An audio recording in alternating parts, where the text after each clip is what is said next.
What's up, everyone? Welcome to the Sunday Reset here on Forward Progress, presented by Fanduel. I'm Rob Pizzola. You guys know the drill.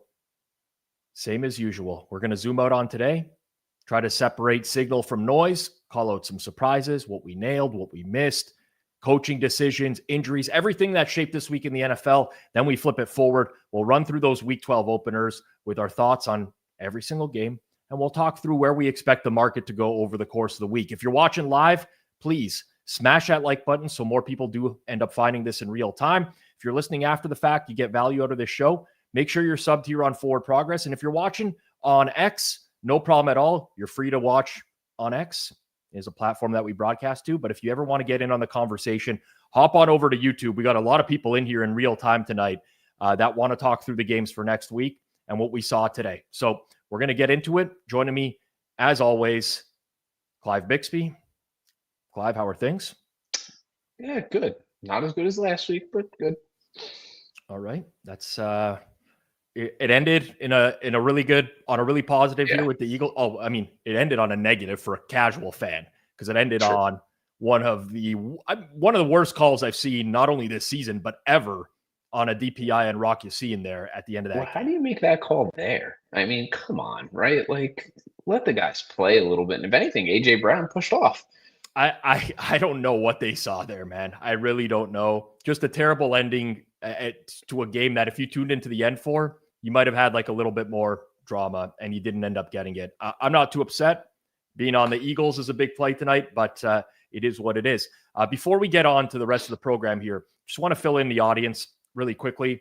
If you didn't watch Pizza Buffet this morning, you wouldn't have known that I didn't do the Pizza Buffet this morning. G-Stack George filled in for me on that show. That was because I was at a baptism today. One of my best friends asked me to be the godfather for his young daughter, and you just don't say no to that type of stuff. So I missed a lot of action today. In fact, I missed the majority of the action today. Most of the commentary I'm going to give on today's show comes from the perspective of not having seen a lot of these games, and it is what it is. I mean, I bet the NFL. I'm moving on to Week 12, just like all of you are, with, absorbing as much as I could through box scores. I'll go back, watch some games tomorrow and Tuesday as best as I can. But at the end of the day, I just want to give everyone that perspective. And I'll tell you, Clive, I told myself this morning when I left my house, I was watching Commanders Dolphins. Very small play on the Dolphins in the game, just like kind of a rooting interest type of game. And I said to myself, I'm going to try to get through today. Not glued to the phone. Don't want to see the updates that are happening. I get to the house, my buddy's house. He already has, for us Canadians, we're watching the international games on DAZN, D-A-Z-N, DAZN, DAZN, whatever. It's on. I'm sweating. I'm getting in my car, driving to the church, listening to the overtime of that game. I'm like, here we go. The day begins. These baptisms, today was 15 kids getting baptized in one. That feels like a lot. I listen. Last time when I was the godfather for my godson, my nephew, there was only like 4 or 5 for that. Yeah, same for me. Yeah, so this was a big one, but what it allowed for was a large gap in the middle of the mass because they're calling the kids up and the families up one by one. So I'm just there in church, just like refreshing scores like crazy. And I got to tell you, it was bad. Very, very bad. Like around, I want to say between 2 and 2:30 Eastern time, it was really, really bad for me. And I'm like, I got to put this phone away. Eventually the mass ended. I went to the hall where we had our dinner. I finally checked scores right at the end of the early window. And I'm like, you know what? Somehow so much of this has turned around. And I had another positive day.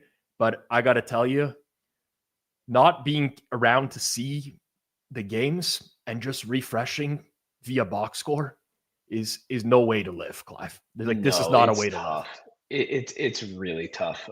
I've had to do that when I've traveled a couple of times, and it is just not the most fun thing in the world. And that reminds me of like when I've been at weddings in the past on a Sunday in NFL season, like waiting between the pictures, like being in the in the bridal party on the groom side, and everybody is just like checking phones, waiting to get called in for their round of pictures real quick, and then just checking phones. You just look for any break that you can. It's just so tough. Yep. I mean, listen, we're sports fans. For me, I've always had challenges with like separating myself from betting altogether and not being able to check. And especially since like the vast, vast majority of what I'm doing these days is NFL. I haven't even started betting hockey yet, which is kind of unusual for me. And it's just because the NFL season's been going so well. I've kind of just fixated on that. But we'll talk through it. We'll start with the late games, I think, because the game of the day, I think, was Rams and Seahawks. And I think there's many perspectives in which someone could look at this game. So ultimately, LA wins. They don't cover. The under cashes pretty easily, which was one of the three selections we gave on last week's show, the only winner. This one kind of turned on leverage. Wasn't really a dominant performance by the Rams. Seattle from the box score actually sustained drives better, but you get a bunch of gift-wrapped interceptions from Sam Darnold in this game. And ultimately, that's the difference when you're looking at the box score between these two teams. It's just that one quarterback had a terrible game. Stafford didn't even play well. I mean, look, they had negative EPA per dropback. 37% success rate for the Rams, and the Seahawks weren't that much better. But those big plays are what flipped everything. But I mean, even from a passing perspective, the Rams did absolutely nothing. Just a rough offensive game for them, but it never really felt like they were in any threat or any danger either at the same time. Yeah, so like the way that I think of this is, right, I personally would be glass half full versus half empty on the Seahawks right now, because I would be telling myself, like, I don't want to say this was a dominant performance, but they had the ball for 38 minutes of this game. On the box score, looked a lot better. And yeah, I mean, certainly someone could make the argument that every time Darnold seems to find himself in a high leverage situation over the past couple of years, he's basically shat the bed. And I get that. But this was kind of like a measuring stick game, I felt, for Seattle. And they're right there. The Seahawks are right there, legitimately could win the Super Bowl this year. No, I mean, like, I look at it as the market was right around where it should have been. These two teams are, close enough to even where on any given day you give a slight edge to the Rams. And it's just going to be a matter of, when we get into the playoffs, is Darnold going to be what he was last season, the Vikings, which is why I think they were comfortable kind of letting him go. Like what happened during the regular season in low leverage spots, he was great. And then, he comes into these situations and it can get a little ugly. It feels like, I don't want to draw a comparison to the Eagles because they're very different offenses, but it feels like when Seattle gets into a game like today where they're just not like completely functioning and tearing up the opposing defense, their defense is going to keep them in these games. Like that's the difference. It's an off game from Darnold, a 4 interception game, and they're at the Rams, like a team that we consider inarguably top 5 in the league. Sure. And they still managed to have a potential chance to win that game. I feel like I come out of this game more optimistic about Seattle than when I went into the game, even though Darnold gave it away. Yeah, and that's fair. The Rams, though, on the other hand, too, they can win on the ugly end. And if they really have it going offensively, they are a super, super tough team to beat. Yeah, they'll be right in the mix as well.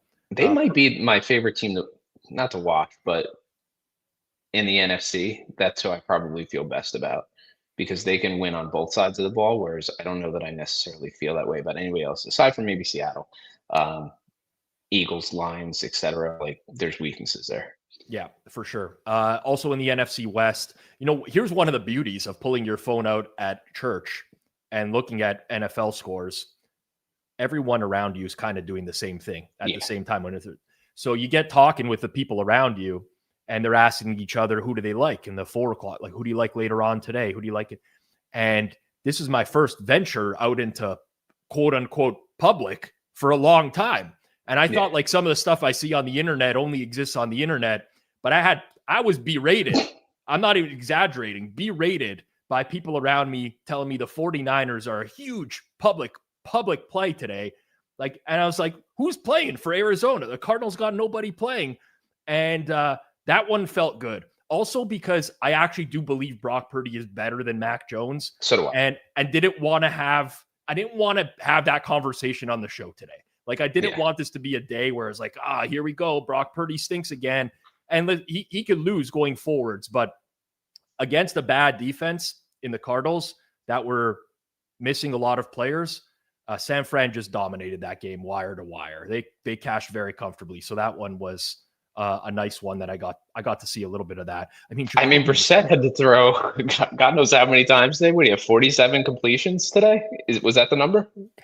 47 NFL record. Yeah, because they're trailing the entire game. Right. You look at. I looked at this box score. There was one thing that stood out to me, which was, and it stands out immediately when you put these teams side by side. San Francisco had one penalty for 15 yards. Arizona had 17 penalties for 130 yards.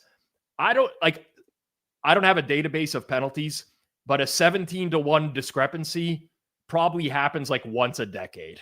I'm gonna look into that tomorrow. I think I think StatHead has enough penalty data that I could use to kind of just look. Like, I'm interested because I've never seen a disparity that big before.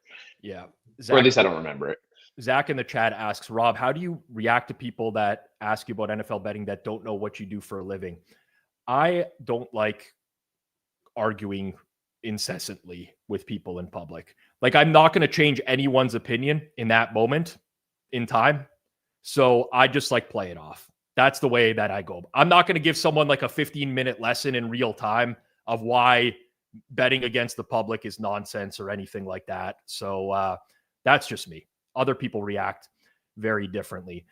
Clive, one of the games I thought was not going to go my way, which was a fairly big bet for me that ended up closing actually really poorly. There was lots of game day money for the Falcons today. But Carolina upsets them 30-27 in OT. The over gets there. Unfortunate for me. I did bet some under in this game as well. I mean, what was so weird about looking at this was like, this was a pass game.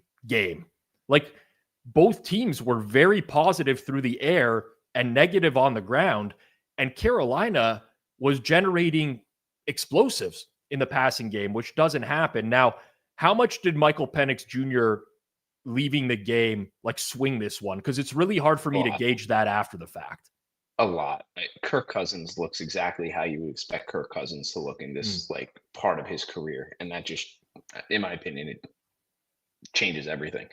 And we talked about this game last week. And I think, if I'm remembering correctly, I was like, I think I'm going to have a small lean for the under this week. I ended up not playing anything, but seeing the way that this went over, like, this felt like, in terms of, I don't know, game plan and what Carolina tried to do offensively, just the exact flip opposite of how they played last week. Yeah, it's I have to watch this back in full because it's just a really weird box score relative to what I expected to happen in this game. But anytime the Panthers get a win for Dr. Eric Eager, I'm pretty happy. Like, 419 net passing yards for the Panthers. Like, that is just absurd to me. Absurd. Yeah. And Penix isn't good either. I know that's coming up in the chat a little bit. And Atlanta can't tackle. Like, all of this stuff is true. I was really surprised, though, at the Sunday money. And I almost want to track some of this stuff. Like, how much of the money that's coming in on Sunday is really been predictive this year? Because it feels like, and I'm thinking from myself, circa, like, a lot of the picks that I've made for our group has gotten Sunday money coming in, and I'm 2-8 or 2-9 or whatever the number is, and I'm disgusted by it. But, you know, Chiefs were another one today. Yep. We'll get to the Chiefs in a second. I do want to go through the entire AFC picture. In this division as well, NFC South, we had the Saints on bye. Tampa Bay played Buffalo. Again, a kind of a theme for the day for me, as I mentioned, was checking the score of the game and being like, I'm screwed on this one. And I was very screwed on the under early. By the way, the weather unders I played this week, I think went 1 and 3. No, actually, they ended up going 2-2. I got the miracle Cleveland-Baltimore stayed under after all those early points as well. So, but this one had no hope. And for the majority of the game, as I was looking at it, Tampa Bay is leading. They're comfortably in the game at some point or another. I look at the box score afterwards. I mean, basically looks like Josh Allen was just the difference in this game. I mean, there were some chunk throws to Shavers, to Ty Johnson, 2 fourth quarter rushing touchdowns. I mean, it was Tampa ran it well. They got some hidden yardage on returns as well. But at the end of the day, this is like they just couldn't really pass the ball on this Bills defense. And Buffalo seemed to be able to move the ball 7.8 yards per play, by far the highest of any team in the league this week, Clive. Yeah. Three throwing touchdowns, 3 rushing touchdowns, I think, for Josh Allen. The one positive I'd say for Tampa is that Baker was scrambling a little bit more again. But other than that, their passing offense, I don't have the EPA up for that in front of me exactly, but it wasn't. It was, I think, misleading just watching, or when you look at the final score of how many points Tampa scored. Yeah, I also coming back to like our group chat texts, like our Telegram group. We have a Forward Progress Telegram group. All of our content creators are in there.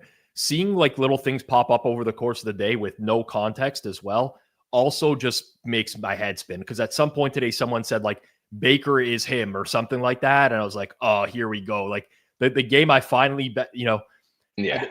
And, I look at the box score afterwards and I'm like, yeah, really that passing game just hasn't been there for a while. And it's understandable with Evans shelved for a while now and Baker dealing with the oblique, but I don't know what to make of either of these teams, honestly. Really don't. I don't either. Like every week I feel like I'm bouncing back and forth on the Bills. And they have Houston this week, so we'll get to that. But I don't have a strong feeling. Like I have a very hard time reading the Bills. The next thing I came back to very regularly in our group chat was JJ McCarthy sucks. And it was talked about, I think, more than anything today. Looking at that game, Chicago beats Minnesota 19-17. Honestly, it doesn't look like it was a lucky win. Snap to snap, looks like the Bears were better, especially on late downs. The passing efficiency split is in the Bears' favor as well. I mean, really, it just looks like the difference was a couple of interceptions in this game. So I caught a good amount of this game. One of the plays I had was the Bears team total under, and that never really felt like that was in any danger or anything. I think both offenses were kind of garbage, for lack of a better word. Yeah. And JJ's terrible. Like there's just no two ways about it. Not saying he can't be good ever, but right now he is not somebody that is going to lead this Vikings team anywhere the rest of the season. There's just no good indications that I'm seeing. A lot of the commentary I saw on Twitter was centered around like his inability to throw a touch pass and everything just being gunned to the receivers. And I'm not going to say he reminds me of Justin Herbert because he doesn't. Herbert's like a million times better than JJ McCarthy right now. But that was my criticism of Herbert for a while. He's gotten better at that over time, definitely. But, throwing hand injury this week, I don't know if that matters or not, but he was on the injury report with a throwing hand injury. Maybe there's something there. I don't know. This division, it really intrigues me because you had Green Bay and the Giants today as well. Another weather game that ends up going well over the total. One of those games where like the Packers are clearly more efficient, positive EPA across the board.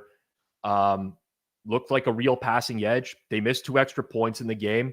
They never really got beyond a 1-score cushion for the entire game. So if you're betting the spread, I mean, they really didn't come close to covering unless you were, you got that split second 6.5 that was available earlier this week. They won on money downs. But I mean, the more and more that we're having these games play out within this division, I don't really know what to make of a lot of these teams. And even Detroit Philly tonight, I didn't think Detroit played a bad game at all. I thought Goff struggled big time. There was a point in the game, 2 for 18 at one point in the second half, 2 for his last 18 completions. But they were in there. They outbox scored the the Eagles as well. I almost still think the Lions are the best team in this division, to be honest. Yeah, there's nobody like, and it's certainly not the Bears. And if the Bears end up making the playoffs, I think they're just really on the right side of a lot of variance this year, especially on the turnover side of the ball. Yeah. And they're just not that good. I mean, Caleb Williams was like negative 9.5 CPOE under. Yeah.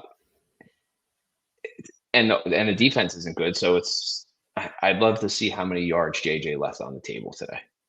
They should, like, when you look at what the Bears produced, I mean, 4.4 yards per play, 44% success rate.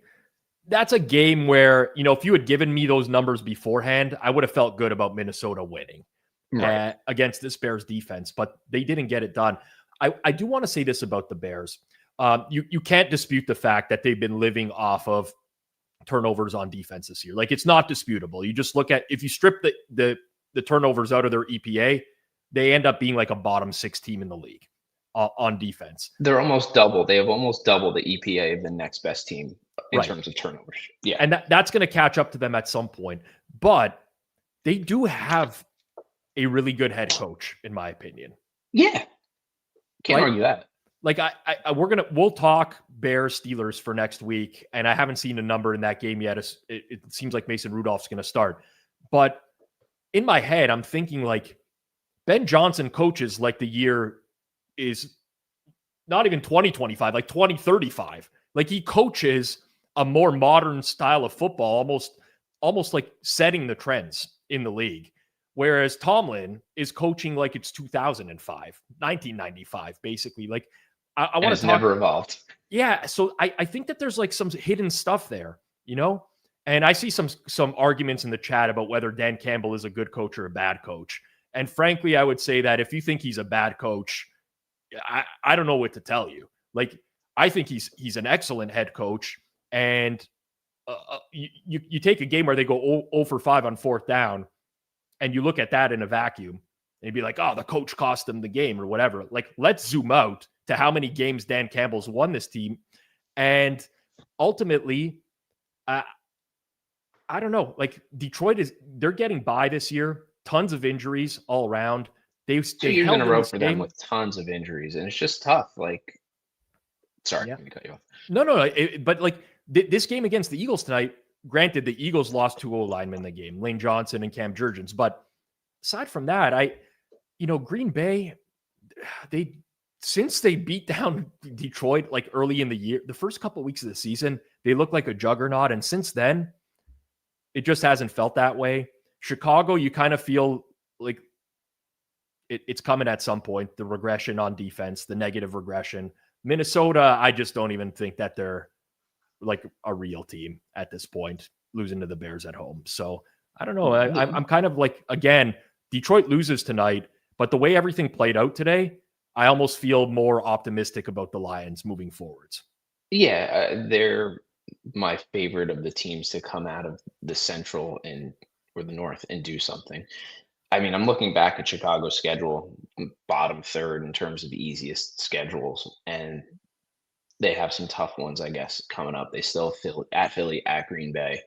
I'd be interested to see what they do in Cleveland, depending on who's starting, like, against that defense, because even Lamar Jackson struggled. Like, the team just gets a lot of pressure all the time.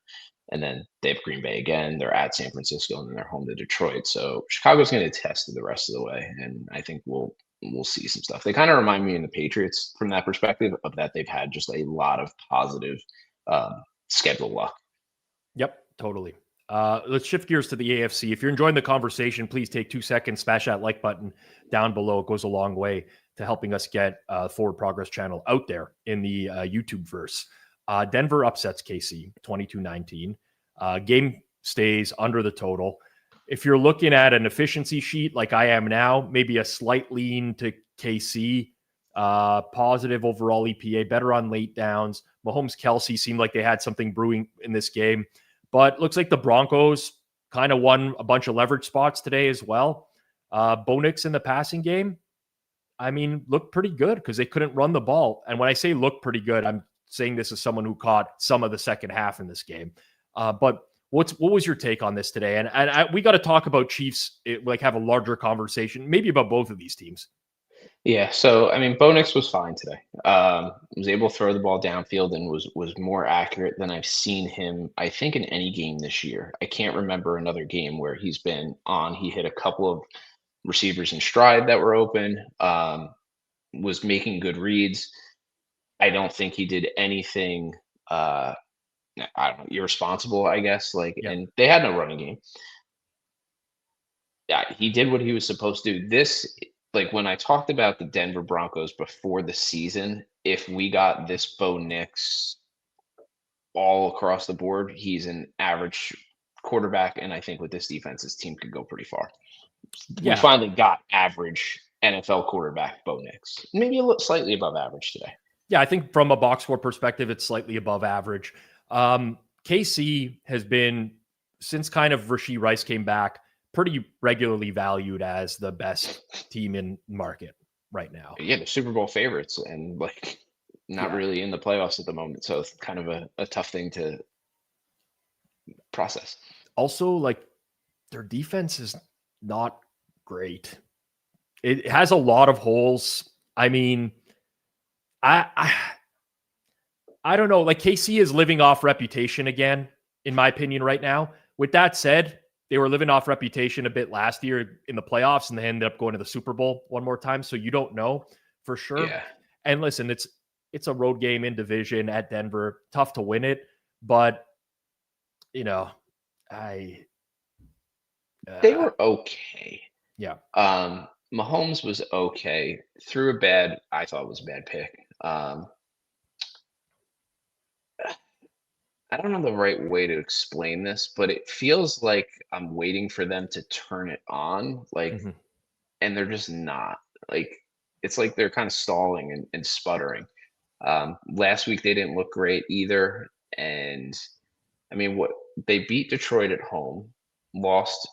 They beat the Ravens at home. They lost to the Jags in between that Monday night. Yeah, that was kind of a very tough schedule, but at the same time, they're beating the teams that they should, but it feels like the opposite of last year when they're in those coin flip kind of games. They're not winning any of them. Yeah. Ryan says the entire Hammer crew was like, Mahomes is greater than Bo and didn't give the game any other thought. Yeah, maybe. I listened to a lot of our content. The only thing I'll say is most of our crew liked KC minus 3.5 and they closed 4.5. And you can kind of live with that. You could, at least I can live with those types of losses. It's different if everyone's saying we like the Chiefs minus 3.5 and then they close 3 and they lose. Then it's or 2.5. Yeah.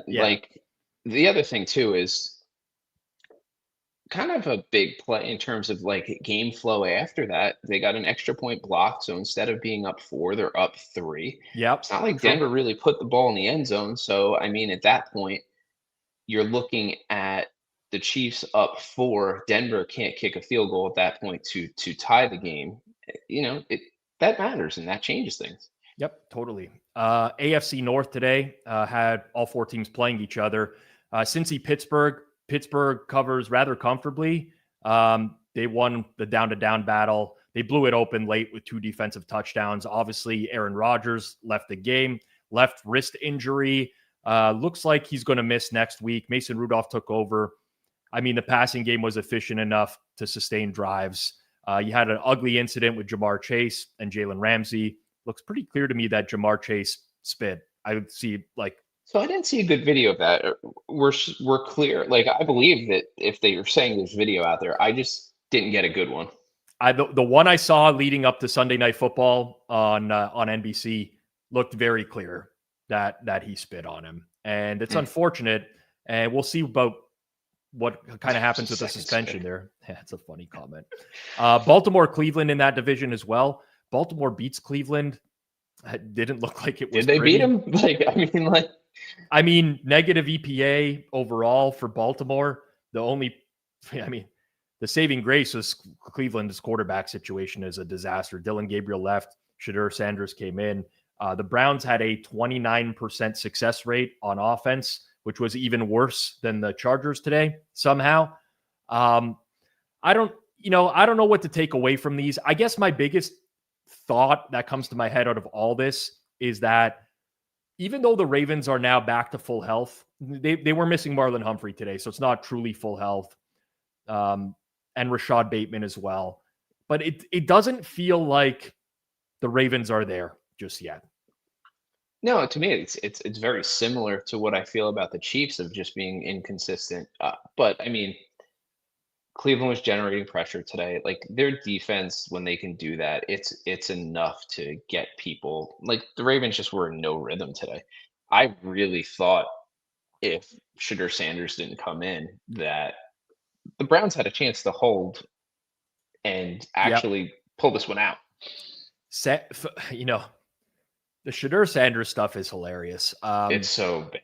The discourse around it of like what narratives people are spinning of why he's not good. But go on, please. I watched every throw afterwards.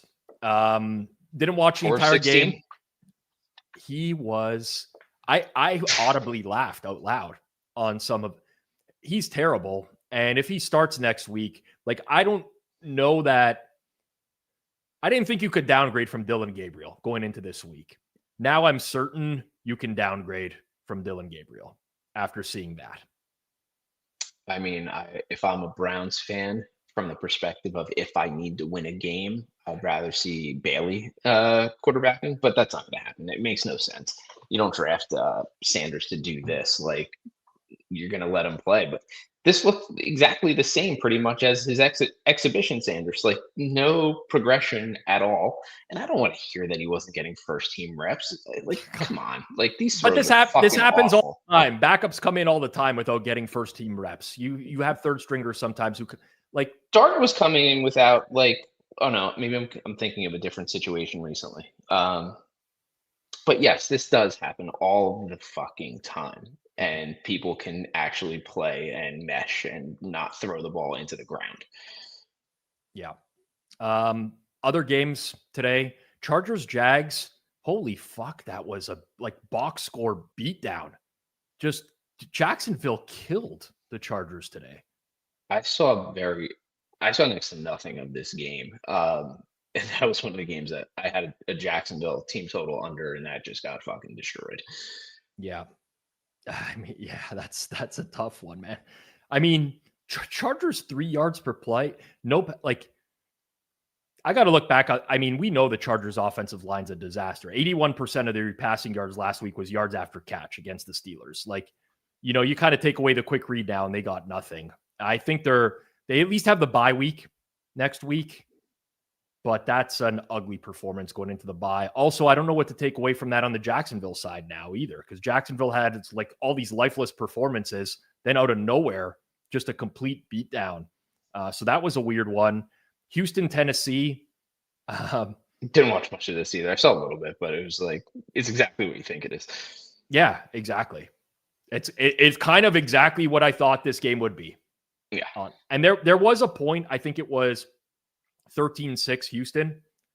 And, you know, there was some I played some Titans this week, but I didn't get any 7.5. So I was like kind of kicking myself. I'm like, here I go. I'm going to lose some 7 or push some 7, lose some 6.5.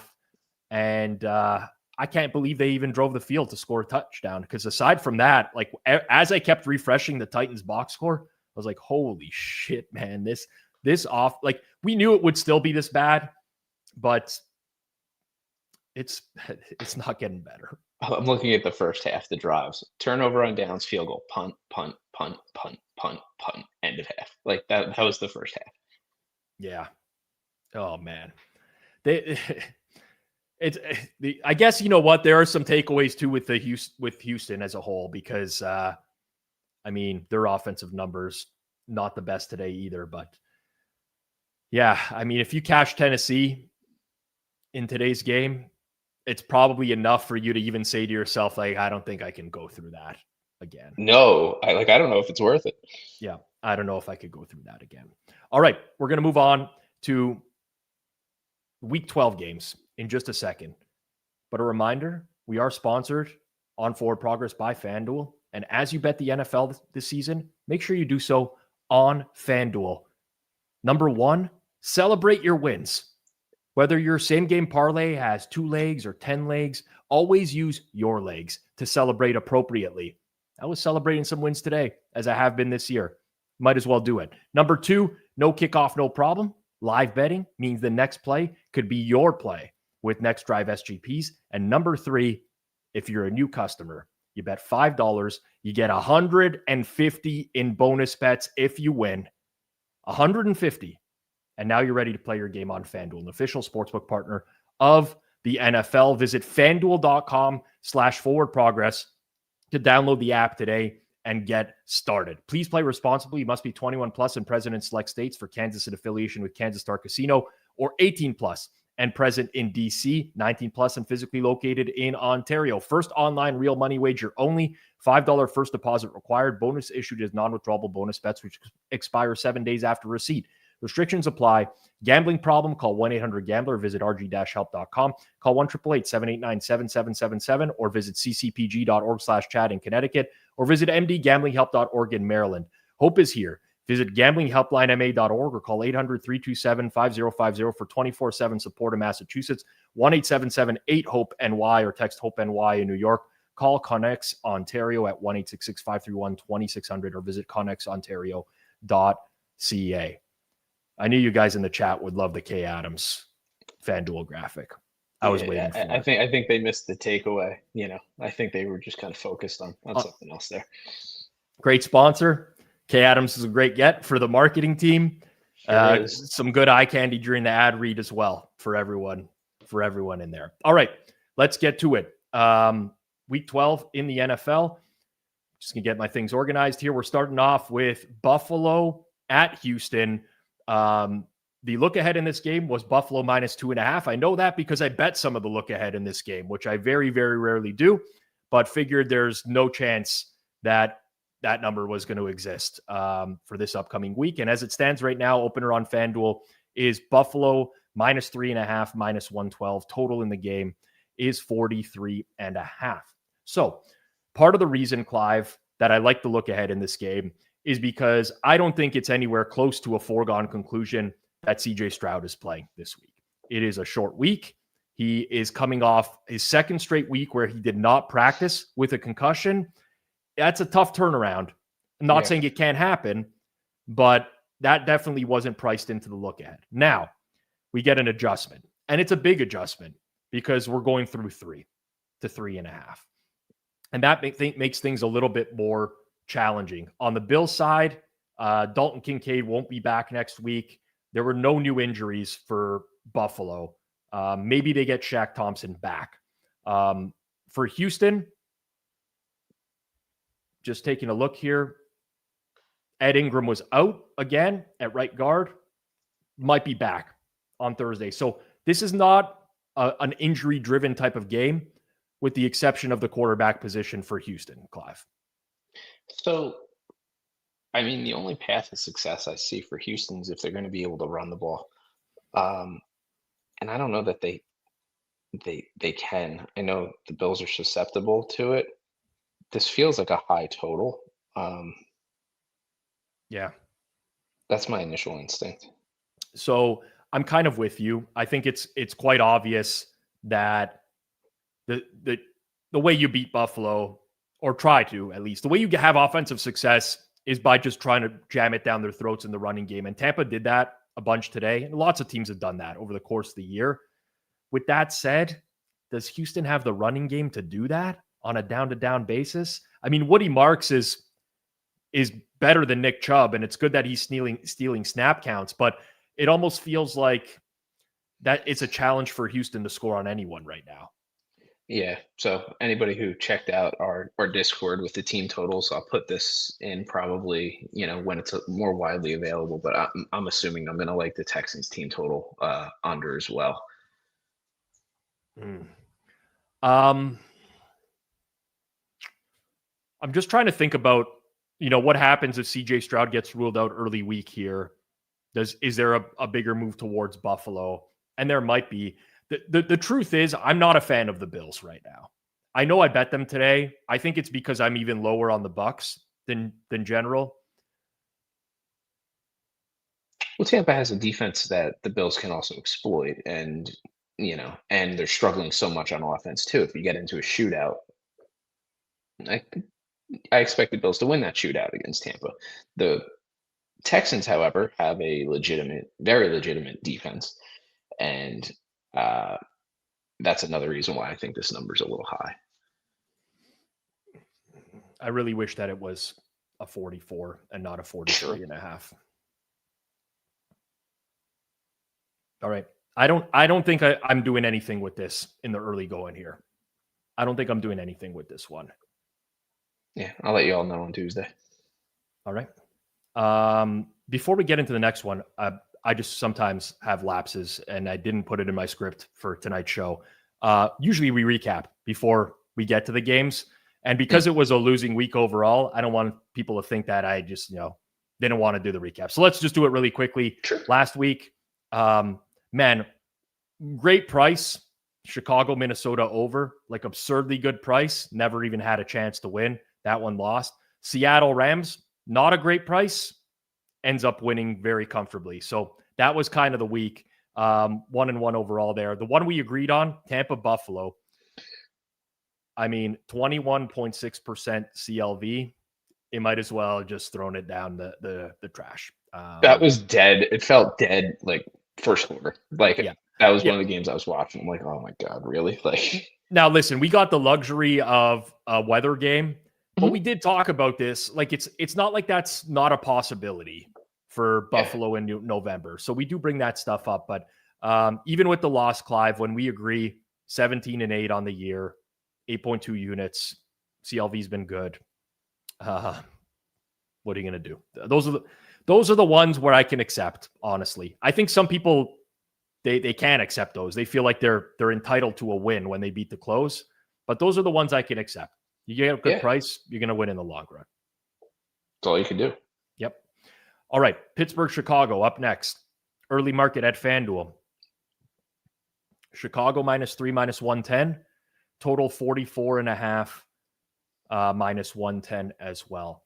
Could we rewind to the part where Aaron Rodgers plays and I could just bet the Bears -1.5 instead?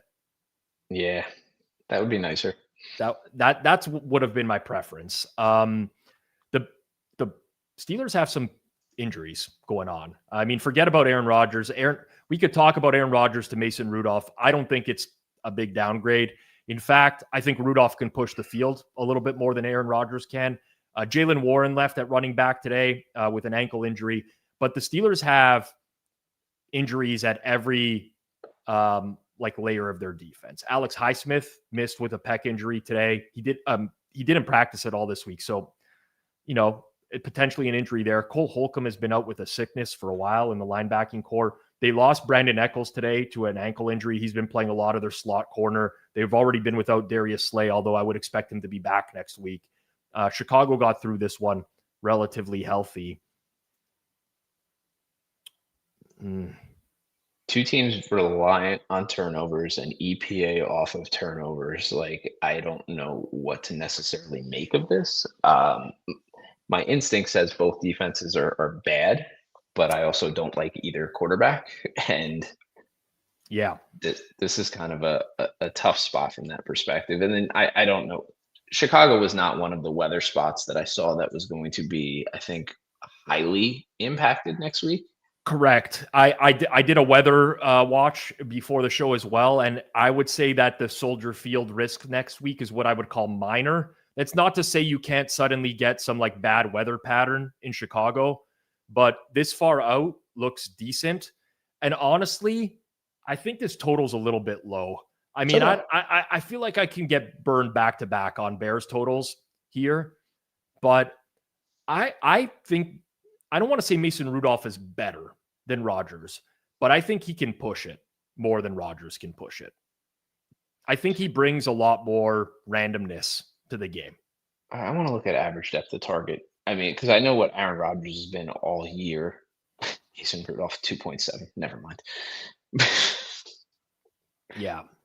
But higher CPOE. I don't know.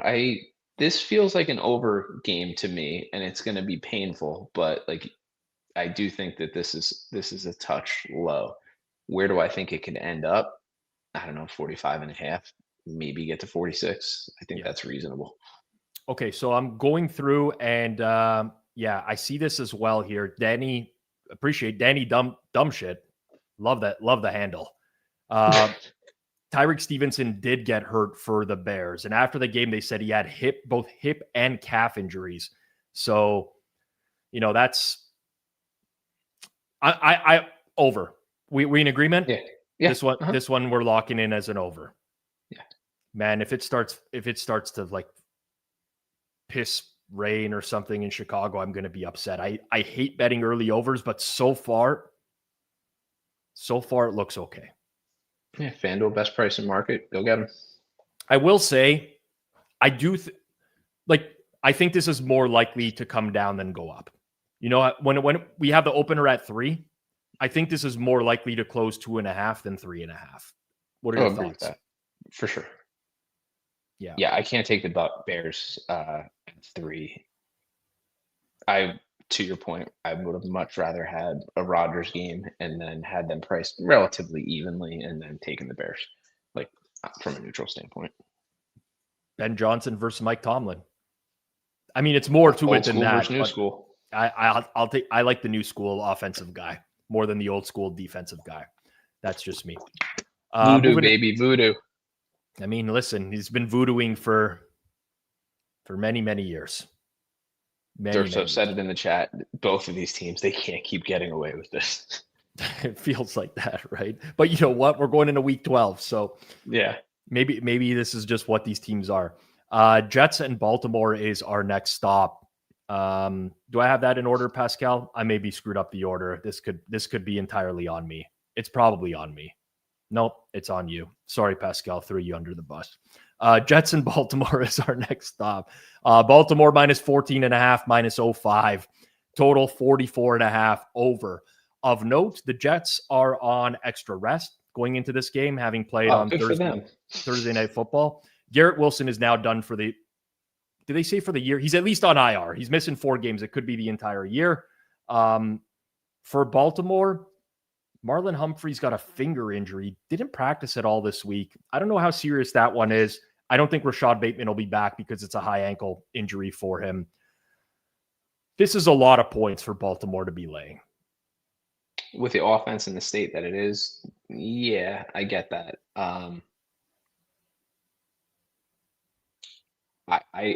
So similar to this last week, bet a Jets team total under. I'm probably going to do the same fucking thing this week. I don't see the path to the Jets scoring 2 touchdowns. Now, if you don't think the Ravens could get to 28, I get that 100%. Yeah, I'm looking at there's some early disagreement in the chat on the. What are we saying in the chat? 14.5 is short. Oh, then 14.5 is a lot of points. Yeah, okay. Yeah. And then, I mean, the consensus seems to be people like the under in the game. And I could probably get there, honestly. Baltimore for next week, let's call it no obvious weather risks at this point. So it's not like, I mean, listen, you have like some plus in betting it early, some asymmetric risk. I could get behind the under. I could. This could also just be the game that Baltimore finally turns it on, you know?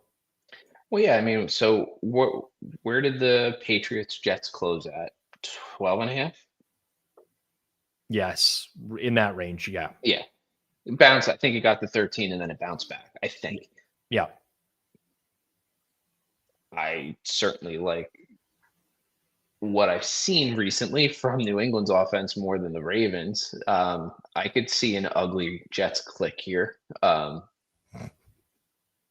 it's painful. I am more likely to say Jets are just going to not score a lot, and then the Ravens, like this could be a Ravens-Browns type of shit that we saw today. Yeah, except the Jets, they don't have the defense. Don't have the defense. Yeah, for sure. I love some of these comments. This one from Cottage. This is a game that G-Stack gets me to bet, and I get mad. Love that. Yeah, it does smell of a G-Stack game. Clueless Better says, I would need a shower after clicking something here. Also hilarious. Love these comments. I think the best look in this game is likely towards the under. I don't know that it's something I would need to bet instantaneously. The Jets don't have a passing game, man. Without Garrett Wilson there, the receiving core is so bad. They didn't have it with Garrett Wilson, but now they got nothing. I know. I'm going to end up betting the Jets team total under again. I know it. And so just be aware, chat. Yeah. All right. We might circle back to that one, but we're not there just yet. We'll move on to Detroit Lions. Do we want to talk about the AD Mitchell drop, no drop? Oh my God. Well, okay. In my opinion, that one should not be classified. The one that was behind him should not be classified as a drop. I think saying that that's a drop is unfair. However, there are just certain plays that are not you can assign blame to multiple people on one play. This is why I hate speaking in absolutes of like, oh, it was Fields' fault. It was Mitchell's fault. It was both of their fault. Yeah. Fields could have made a better throw and Mitchell could have made that catch. And that's where I look at it. Like, why do we have to assign all the blame to one of the two players? There's a combination there. For me, it's more the inconsistency of what people consider, like when it's a drop, like when it's on the quarterback and when it's on the wide receiver. Like, sure. Was that absolutely ordinary? No, I wouldn't call that like if I was looking in like a stat database, would I call that a drop? No, that's not like an error in baseball. That is not one of those clear and obvious things. Whatever. Right. Yep. We got our first look at Detroit and the Giants at Fanduel. This is not widely available as of yet. Detroit minus 10.5, minus 115. Totals 48.5, over minus 115. This total is low, I think. Feel free to argue with me, but it's not that I'm thinking under. I'm honestly trying to calculate some shit in my head, and I'm trying to calculate the Winston factor. Yeah, I mean, very serviceable, I would say. Like for the weather that they had, the wind that they had to play in today, 19 of 29, 201, and an interception with that receiving core. I mean, they ran the ball really well on Green Bay. Looks like they have some semblance of a rushing offense, at least when Tyrone Tracy gets the ball. Maybe not Devin Singletary, who's, I think this is too low. I think like the Giants defense is an abomination. Paulson Adebo got scratched right before the game today as well, but like defensive line, Kayvon Thibodeau didn't practice at all this week. I mean, they're not getting anyone back is the real problem. Like everyone that missed on defense was 3 times DNP. I feel like I'm not laying this price with the Lions. In fact, I could argue maybe it's a little bit inflated, but I do like the over. I do too. I could see Detroit putting up 34 on their own or more. I'll lock that in. All right. Over 48.5. The best I see in market is minus 110. Remember, it's limited availability, but do we have enough? I think it's open in a lot of spots, but the sharp spots don't have it yet. We'll see there. Do we think Dart is back? It's possible. I mean, it wouldn't hurt, but I'm fine with this, even if it's it's Jameis. Yeah. I'm fine with this with whatever quarterback. Same. Is there. All right. Won't count it to the official record. We'll probably put it in the newsletter tomorrow. Let people know. But yeah. All right. Keep it moving along here. New England at Cincinnati. Current market at Fanduel. Patriots laying 7 points, minus 105 on the road. Total is set at 50.5. There is definitely some few things to parse for this particular game because New England is on extra rest. They lost defensive tackle Milton Williams to IR with an ankle injury. That's a pretty big blow to their defensive line. They may get Kayshon Boutte back at receiver this week. He missed the last 2 weeks. He's been practicing, though, so I suspect he will be back. Cincinnati, let's start on the back end. I think so much of what happens with Cincinnati comes down to, does Trey Hendrickson play, because he's such a difference maker for the defense. But they also lost Cam Sample on the D-line. Not a good defensive lineman, but remember, the Bengals are so thin everywhere, losing anyone matters. They lost Cam Taylor-Britt in the secondary today with a foot injury. They lost a starting offensive lineman in Jalen Rivers, maybe the worst O-lineman in the entire league, but a starter. Maybe not a huge downgrade. The most important thing here, though, Clive, and why I can't do anything early, is does Jamar Chase get suspended for spitting? Yeah. Otherwise, I think I'd have some interest in the over, like, pretty easily. Yeah. That makes this a big wait and see. Because Cincy's defense is still terrible, in case anybody was wondering. It's bad. And listen, Nicky, yes, I agree. Probably it will be a Pats team total over. We'll see. Here's the thing I'll say about the Patriots. You can throw on the Patriots defense. They are susceptible to, they are a pass funnel defense, in my opinion. They're going to be pretty good stopping the run. With Milton Williams gone on the D-line, that's a pretty substantial blow to them. So I would agree with you, but there's no way we can lock in the over here. Technically speaking, the under is going to take money if and when Jamar Chase gets suspended. Mm-hmm. And the Bengals will too. The Patriots probably will too. Yeah, there's some varying numbers, it looks like, out there, unless some of these numbers I'm seeing are just not live right now. Mm-hmm. Do they have it on Bet Online? Or, like, somebody said that in the chat. Who cares? Yeah.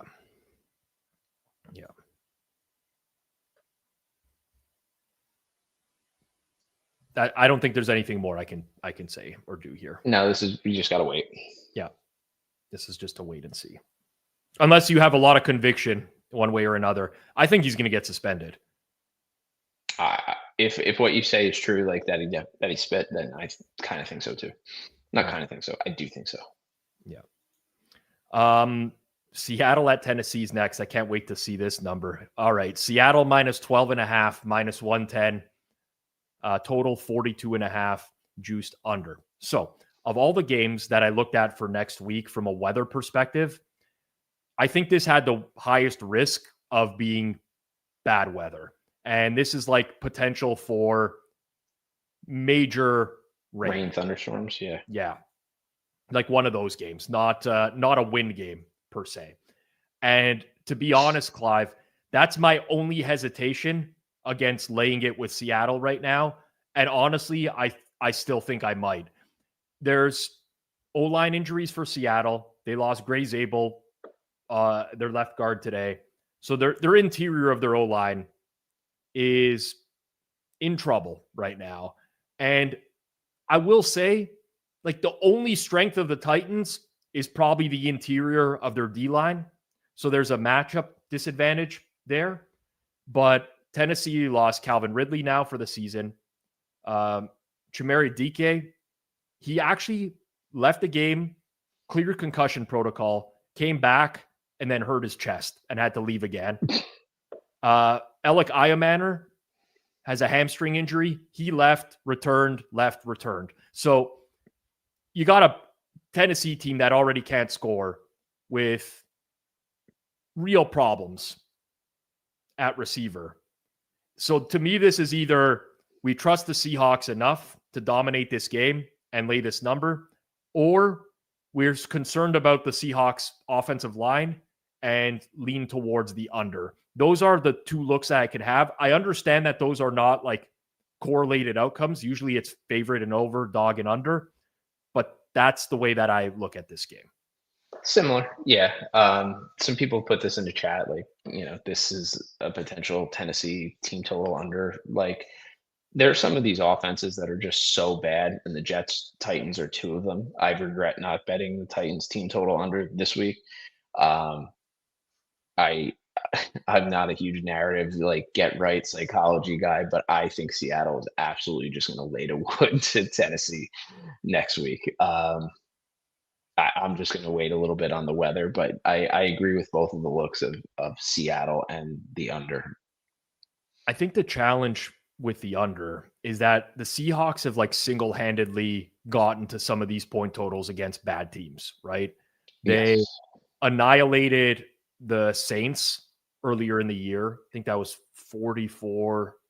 I know they scored 44 in that game.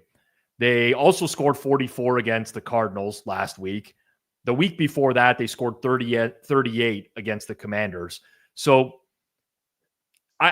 Tennessee's not a great defense. And with what they're missing at corner from what relative to what they started the year, I mean, Seattle's got to be a clip. So coming into today, they were averaging 30 points a game. Yeah. Rams are a legitimate defense, but they put up 44 against Cardinals, 38 against the Commanders. Even against Houston, they put up 27. The only thing I think, 2 road games, Jacksonville and Arizona, where they were in the low 20s. But yeah, they can kind of get to this number really close to it on their own. Well, I think back to like the Chargers game where we were all on the Chargers against the Titans, and they ended up, I don't know, closing what? Chat can remind me, 9.5, something like that in that game. Yeah. And I mean, Tennessee covered. They got a pick 6 off Herbert in the first quarter. They got a special teams touchdown in the game. Mm-hmm. Aside from that, they couldn't move the ball. I mean, they don't move the ball on anyone. They just came out of their bye week with like an extra week to prep here. Couldn't move it. The Seahawks defense is going to give the Titans the exact same problems that the Texans defense did. I think 12.5 is short. I can't believe I'm saying that. It's a road game. I think 12.5 is short. Oh, I think so too. Tennessee's just really terrible. They fucking suck, man. They suck. That'll be put the square on my head for that one for next week. But yeah, that screams bloodbath. We'll go to the NFC North. It is the Packers at Lambeau Field hosting the Minnesota Vikings. Early number on this game. Packers -6.5, -0.5. Total 42.5. Juice towards the over at -115.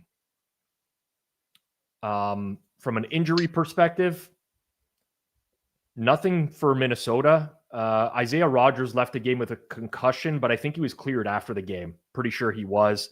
For Green Bay, Quay Walker left with a stinger at linebacker for them. Hasn't had a great year, but I don't like losing middle linebackers. Josh Jacobs, obviously the big one for fantasy owners, knee injury for him, and a solid running back all around. I shouldn't say just for fantasy owners. Matthew Golden hurt his shoulder again. So pretty thin at the skill positions for Green Bay. I don't love anything here. Green Bay's kind of been, they've really been struggling to separate. The offense just kind of lacks something right now. And this is the type of D coordinator that can cause them some real issues.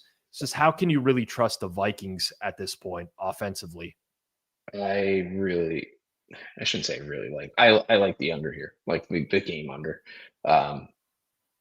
So for me, this is a lock in because I think this could get to, I think at worst maybe 41.5, but I think 41 is probably a more likely number at first look. Yeah. I would call this a minor weather risk as of now, right now as well. Could rain. Doesn't look like too windy, but you never know. Again, these could change on a dime in November. I have to agree with you. I don't know who's going to bet the over in this game. I really don't.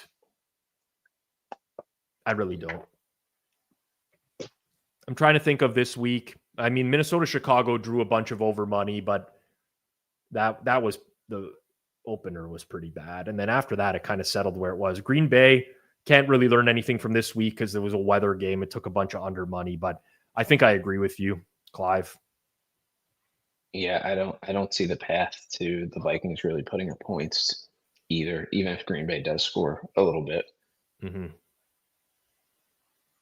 It's just, Dan says you can tell the Packers are missing Kraft badly, and you can.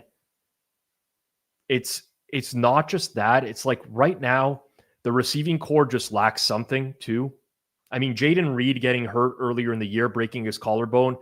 Jaden Reed is nothing special, but he's like another guy. And now Matthew Golden hurt, and it just kind of looks worse and worse. And The way that I look at it for their offense too is it's not like they have any one great receiver. It's they have the right receivers in the right roles when everybody's healthy, if that makes sense.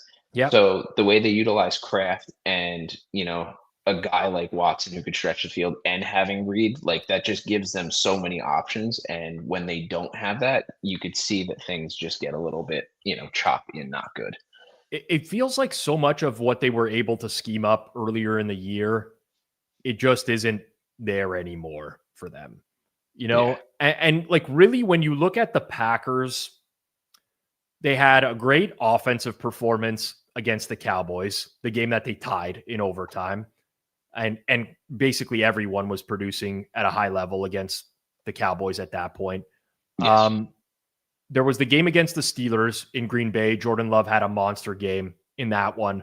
Aside from that, they really have struggled, honestly. And ever since the Kraft injury, I mean, when we're looking at this team the last 3 weeks, they lose 16-13 at home to the Panthers, 10-7 to the Eagles. Today, 27-20 against the Giants. But like when we look at the offensive numbers, granted, you got to account that the conditions weren't optimal for them. But when we look at the offensive numbers for Green Bay, I mean, they're okay. They're just nothing special against that defense. They had to go 7 of 11 on third downs just to eke out a game, basically. And they had to play from behind. Yeah. They should have never been playing from behind, in reality. Yeah. So I'm kind of with you on this one. All right. I'm with you. Locking in the under. Yep. All right. Lots of good looks. Well, I wouldn't want to say good looks, but lots of looks so far this year. So we're there. This week, which is nice. Colts at Chiefs is going to be our next stop. Kansas City -3.5, -118. Total 49.5. Juice towards the over at -115. I'm just checking where this is at relative to other prices in market right now out of curiosity. So we're pretty much 3.5 across the board. This is the best Indy number available and the best number on the under that's currently available out there. I think I like the Colts. I think so too. I feel lost. And it's weird to say that because I've felt good about the Chiefs for the last few weeks, and I just feel like my whole worldview is flipped on them. And this feels like way too much to lay against the Colts. This feels like a number to lock in. Spencer just put chat market still pricing the Chiefs really, really high. Well, also like been made. The narrative is going to be made in terms of like they can't lose this game either, like season on the line type of game because they just dropped to 5-5 today, right? Yeah. I mean, I don't regularly look at the standings, weirdly enough, because I don't really give a shit. I'm just betting the games, but they're in trouble in the AFC right now. Like Jacksonville 6-4 and holds a tiebreaker over them because they beat them. Even the Texans are 5-5. I mean, they're in a real tough spot.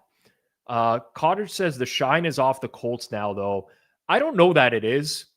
I think the Colts-Falcons box score is one of the more misleading box scores of the year prior to the bye week. Yeah, and I don't know that it's a reasonable expectation to have a team, and you can make the case that Daniel Jones has had a couple of shaky games in a row. Yeah.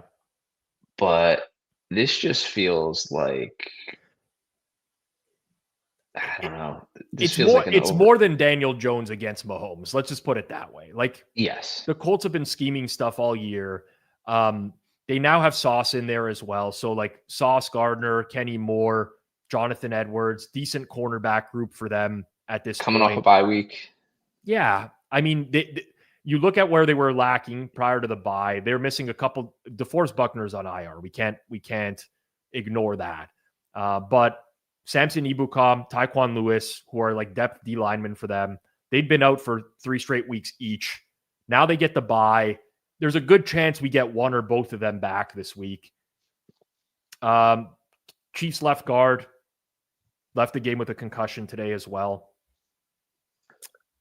I think this is a Colts play now. So do I. At least at this number, I do. That's not to say Casey's not capable of like turning it around and winning, but it kind of just jumped off the page to me. And this is lower than the look ahead. Like, Casey's being downgraded in market off the loss, but they have to be. They have to be. I mean, they were a 4.5 point favorite. They lost to Denver. The game was fairly even. Yeah, I mean, I don't know that like this could get to 4 either. I guess it could, but I don't know. I kind of like, not kind of, I do like the Colts initial look at that price. My whole thing is, I'm just trying to look at where these teams have been priced recently. And I think for some people, this will look like a short price for KC. I just don't agree with it. I think these teams are closer than this spread. I really do. So do I. Yeah. All right. Yeah, this could move against us. I don't like the goal of this show is to try to find good early numbers. So yes, the FanDuel price is best in market, that we have that working for us. I am not 100% sure that this one will move with us. Yeah, I kind of feel the same. But I am pretty confident that when I run my numbers, I'll have a Colts edge. Fairly confident, I should say. Sometimes I get surprised by things. Sometimes you get an output where you're like, didn't expect that one. Like the Bills this week for me. Yeah. But it happens. Jacksonville, Arizona is our next stop. Holy Moses. Wow. Jags minus 2.5, minus 115 at Arizona. Total 46.5 over. This is annoying as hell for me. I thought we were going to get some real prime opportunities to keep fading Arizona while they're like completely depleted. That looks like is a one and done, because I'm pretty sure the look ahead in this game was Cardinals minus 1.5. So we've seen a pretty massive adjustment here, Clive. Yeah, what do we got? Yeah. Right? Like this is a big time reopen. Yeah, it was like even minus 1.5. So pretty close to a pick 'em, I guess, but this is a big flip. Mm-hmm. Wow. Okay, so there were some significant injuries on Arizona's injury. I can't even like process my injury list in real time because there's actually so many on them. I'll start with defense because they lost another cornerback today. Garrett Williams left with a shin injury. Will Johnson was out last week. He was 3 times DNP. I don't think he's coming back. Same with Mac Wilson at middle linebacker. I don't know how much help Arizona is going to get back. Maybe Baron Browning on the D-line comes back from his concussion. The right tackle, Jonah Williams, was out today. Backup tackle, Kelvin Beachum, had a groin injury. He left as well. So they got hurt even more than they were going into today. But Jacksonville lost Trayvon Walker on the defensive line to a knee injury. I'm always concerned about that for D linemen. So my expectation would be, wasn't able to get much after the game, but I would guess more likely to miss. And cornerback Greg Newsome, who they swapped with Cleveland, hurt his ankle as well. So lots of injury stuff here. I honestly think that this is over, honestly. Yeah, I was going to say a total feels short. Yeah. 46.5 minus 115. I'm just trying to see how this would have been. It's an adjustment up from last week for sure. I don't know that it's enough with the I still don't think it's enough. Yeah. Of both defenses. Jacksonville's struggling to make big plays, though. That's my real issue. I didn't watch much today. Potentially Brian Thomas back, though. Potentially Hunter Long back. Brenton Strange, maybe. There's lots of upside for the over in this game, in my opinion. Yeah, no, I agree 100%. Two teams that are, I mean, Jags pass defense has not been good this year either. Yeah. I'm going to say over. FanDuel's best price on the over. So I listen, bet it at that price. At 47's more key. I still kind of like the over at 47. The 47.5s, I would not bet that early. That's just my opinion. So if you're wondering where the threshold is there, yeah, I'd say anything sub 47.5, I would bet to the over personally. That number still looks wrong to see Jacksonville priced like that, but Arizona was never remotely close to covering against the 49ers today. Yeah. I feel like some of these look-aheads were really bad. Yeah. Giovanni says, is Marv back, do we think? Is it a true 50-50? I tried to get anything on that. I've had my appendix out before. Now, granted, I'm not an athlete. Recovery time is, you could get back on a couple weeks. It'd be pretty tender. And is this like I used to consult for sports books? I've experienced it. And listen, like I was playing like competitive hockey at the time. When I say rep hockey at the time. So it was not like something where I was forced to come back for the regular season. I was out probably like 3 to 4 weeks, but I probably could have played after 2 weeks. It's a contact sport though. And I don't know if Marv consulted for sports books. I hope not. He'd have that working against him. Wow, this next game. Cleveland and Las Vegas. I see the comments. Under. Just under. Yeah. Just under. Just click it. I don't care. We haven't even seen the Raiders play yet, but doesn't matter. It kind of feels that way, right? 37.5. What is that? A 1916, 2017 implied score? 2017. This is going to be indoor game. Like it's the Raiders, right? Like I don't know. Listen. Total is 10 points. I would love for someone who has like that has a DB of closing lines and stuff like that, which I do. I just can't run it in real time right now. To look to see when was the last time that a game played in a dome indoors had a total this low. Yeah, what I'm more likely than not to do, and just I know I'm joking around. This will be a Cleveland team total under. In almost certainty. Yeah. Even though Shedeur might get some reps with the first team this week, I still think he sucks. They lost both of their tackles starting. I mean, listen, the Cleveland O-line this year has not been good. They lost both their tackles this week. You look at what the Raiders are, they're down their left tackle and Jackson Powers-Johnson at guard as well. O-line injuries for both teams. Quarterback play that can't overcome it. Both teams that are trying pretty heavily to run the ball right now. How many punts are going to be in this game? Yeah. I can't believe this total. It's got to be under. I mean, this is not widely available. We can't track it against our record because a lot of the sharp books don't have lines posted since the Raiders are playing tomorrow. No, I'll put it in the Discord for whenever that's ready. If anybody wants to see the team totals that I end up betting this week. The Raiders seem also short on that price, but HL Huss in the chat, Raiders and Chargers closed 35 a few years ago. Appreciate that. Easton Stick must have been the QB for that game. And it was probably towards the end of the year. Interesting. All right, we'll move along. Falcons and Saints in the NFC South.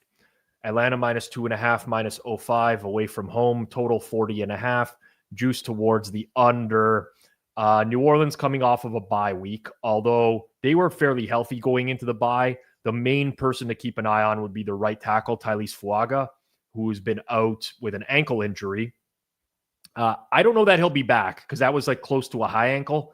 So maybe just the same team that they had. Atlanta has had several injuries on the defensive side of the ball at every level. And today they lost their quarterback, Michael Penix Jr., to a knee injury. They lost Drake London to a knee injury, getting an MRI tomorrow. They lost Darnell Mooney to a hip injury. I like the Saints at this price. That's such a painful click. Oh, I don't even think it. I'm much lower on Atlanta than I think other people are. I could be talked into clicking the under, but I actually think Tyler Shuck is better than Spencer Rattler. Oh, I agree with that. That's I there's not an argument there for me. I do think there's the ceiling's much higher with Shuck and throwing the ball downfield. And Kirk Cousins is just really, really, really bad. Yeah, you're either going to get washed version of Cousins, which we saw already this year, a full start from him. I can't remember who they played next, but but even a full start. Whatever game Cousins started this year, it was over by like the end of the first quarter. Can't remember exactly what it was. Let me find the Kirk Cousins game log here. It was a disaster start. Miami. They lost 34-10 at home. I mean, we shouldn't just anchor to that completely. Lito says Saints teasers to the moon. I can see that. Yeah. I like the Saints at this price. I do. I do too. I just hate that I do. I know some people would say, why, just wait, wait to see if you can get a 3. How is this going to go to 3? Unless I'm completely out to lunch here. You have starting quarterback and top 2 receivers leave the game for Atlanta today. Maybe. No, I don't. Yeah. I mean, they could get some help on defense in the secondary. Mike Hughes, D'Alford, they could be back next week. Matthew Bergeron doesn't seem close on the offensive line. Sorry, Saints for me. No, I'm with you. I actually agree. I know I more often than not take totals than spreads on the show, but I kind of agree. I think this is going to close. I think the Saints are more likely to take money than Atlanta. I hate the Saints, by the way. I think I've gotten, I don't want to say I've gotten lazy with my record keeping this year. I haven't gotten lazy, but I haven't kind of looked into which teams have been good to me and which teams have been poor. I guess less time to do like a deep dive into certain things. I'm pretty certain the Saints have cost me more money than any team this year. I'm trying Jacksonville to think would be that team for me. Yeah. Jacksonville, I think I've done fairly well on them. Either way, yeah, see, George says it in the chat. For a guy who hates them, you end up on them a lot. You just take a real quick look on how many times I've ended up on them. Because, I mean, I'm sure this is riveting for the people who are listening right now, but wow. I'm looking through some stuff. September 21st, I took New Orleans plus 7.5 against Seattle. That was a loser. I took New Orleans plus 3.5 against New England. I mean, looking back at how these bets are as well. I took New Orleans +5 against Chicago. Loss. I took New Orleans +4.5 against Tampa. Loss. I did win with New Orleans +5 against Carolina. I'm on a 1-game winning streak. 1-game winning streak. All right, lock in the Saints. Son of a bitch. There we go. Let's make it a 2-game winning streak. We'll see. All right, we got a few more games to go to. Philly and Dallas is not widely available just yet, but FanDuel does have a number, which is Philly -3.5, -120. Total in the game, 50.5, and that one flat. Philly's got some O-line problems now with Cam Jurgens and Lane Johnson. They also have a spectacular defense now. I think Dallas might flip, I don't want to say flip to an under team. That's not what I mean. Their defense is going to get better. They traded for Quinn and Williams. Overshown's coming off of the PUP list. It's going to improve. To what length? I don't know. Their defensive coordinator's a joke. Their secondary is still bad. But I don't know that these totals for these Eagles games can start with a 5 anymore. Oh, I agree with you. Like I hate taking against a Dallas under at this point, but I do agree with you that this is for me, it's a clear under spot. Now, I will say for the audience, this is the best overprice in market right now. So don't go bet Dallas, Philadelphia under at FanDuel. But I do think that right now the Eagles offense, man, they can't even succeed with the tush push anymore. They're getting stopped on tush pushes now. It's just such a slog offense. Like, it's not fun to watch. Hurts occasionally throws a good ball downfield, but for the most part, it's a mess. And I don't know if I can wait anymore for it to turn around. The one thing I will say about the last 2 weeks for the Eagles is they played in tough conditions for both games. Cold night games, one at Lambeau, one at home. This is the opposite of that. Conditions will be great, but 51.5 at some spots right now. I mean, can you see a 27-24 type total? Like, that's what this is really kind of priced as. Yeah. It's a lot. It's a lot for this iteration of the Eagles is all I'm getting at right now. We'll see how the Cowboys defense looks after tomorrow night's Monday Night Football game in Las Vegas. 2 more games to get to here. We got Sunday Night Football. Rams hosting the Bucs. Rams -6.5, -115. Total 49.5. Juiced under -118. Both teams lost a significant corner today. Jamel Dean left with a hip injury for the Tampa Bay Bucs.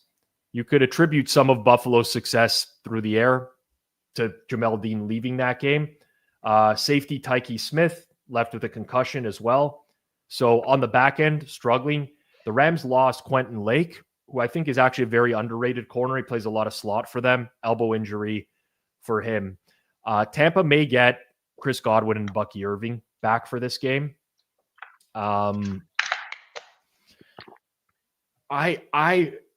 Tampa has slowly shifted, in my opinion, to like an under team since Baker has gotten hurt.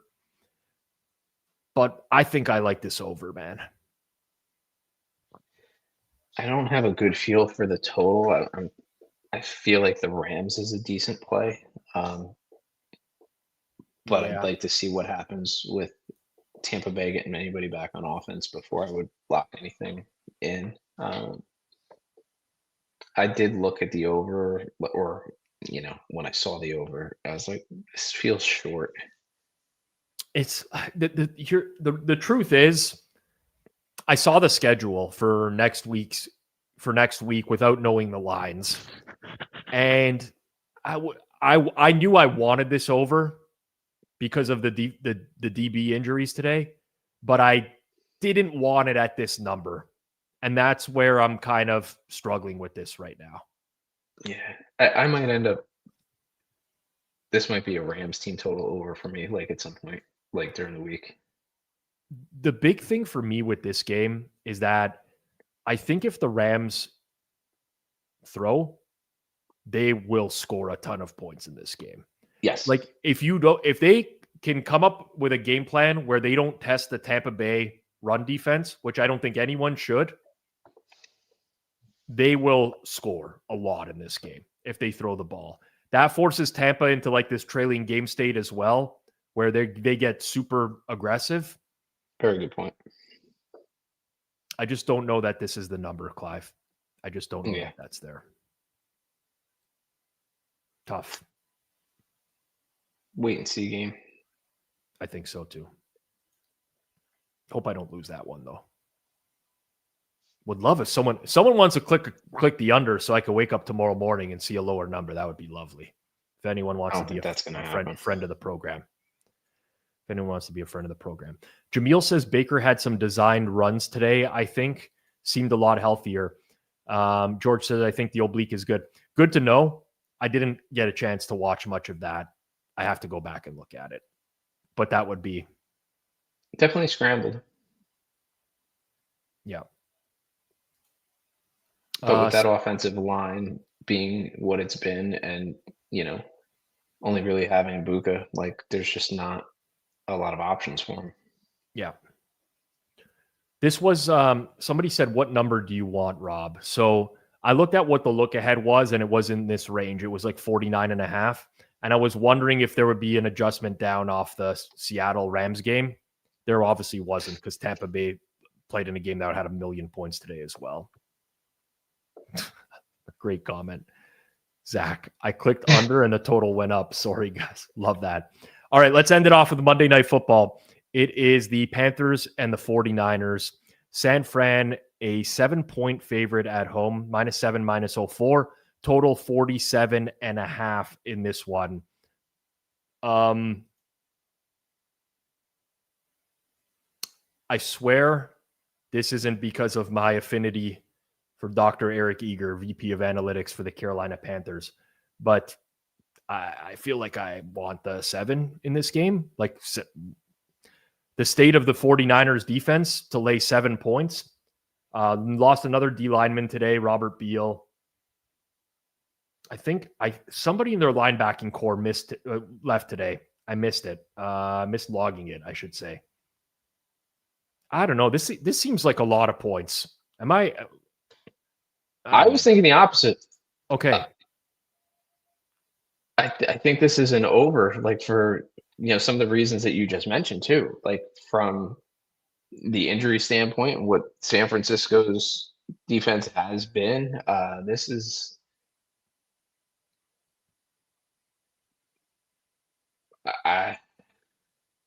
As long as Carolina is willing to try and throw the ball again, I could see this going back and forth a lot and being a high-scoring game. George said something though, or just G-Stack in chat that I didn't know. Bryce Young was limping a lot to end the game, even to the presser. Seems like I guess I'm on an island, lonely island here with this one. Seems like almost everyone is in agreement with San Fran being short here. I don't see that. I don't.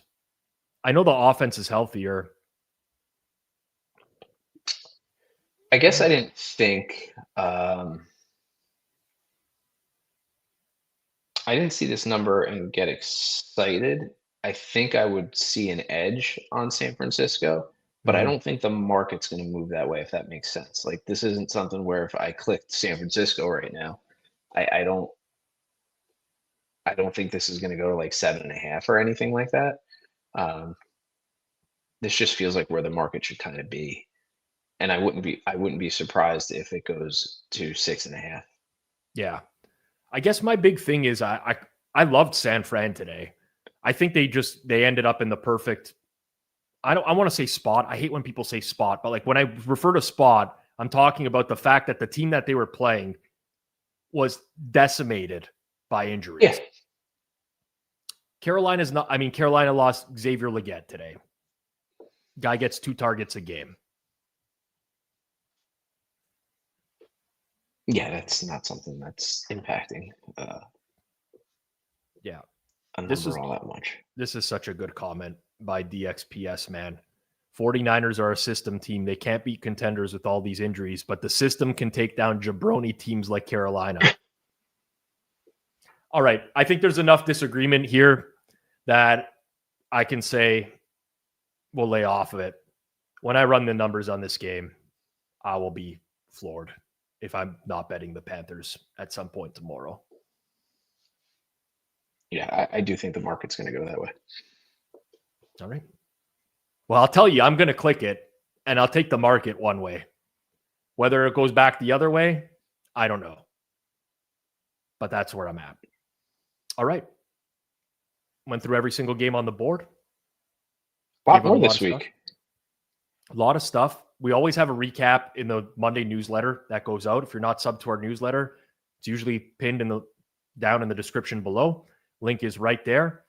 Great stuff over the course of the week. And I could tell everyone who's in the chat right now, I don't want to say everyone because I see Xshesh is still in here, but you guys know ball, a lot of you guys. And one very important, crucial thing, keep on top of the injuries over the course of the week. We do that for you. And when I say we, G-Stack George does that for you. He aggregates them all. He throws them in there. It's really easy. Great way for you to save time. Plus, we got tons of other stuff over the course of the week that comes out in the newsletter. Again, great read, says Nikki Noodles. Akshesh, I love you too, man. I'm just busting balls. But I do appreciate all the comments from everyone who's in here tonight. Myself and Clive talk about it every week. It's much, much easier to do the show with you guys. So do appreciate that. And apologies for my lack of watching today. Very rarely happens, but next week I'll be back to the usual routine. So hopefully got through this and was able to give some thoughts that made a lot of sense. But for myself, for Clive, for our producer extraordinaire, Pascal Prince, Caustic Arrow behind the scenes, this has been the Sunday Reset here on Forward Progress, presented by Fanduel. Peace out, everyone. Have a good one. Cheers.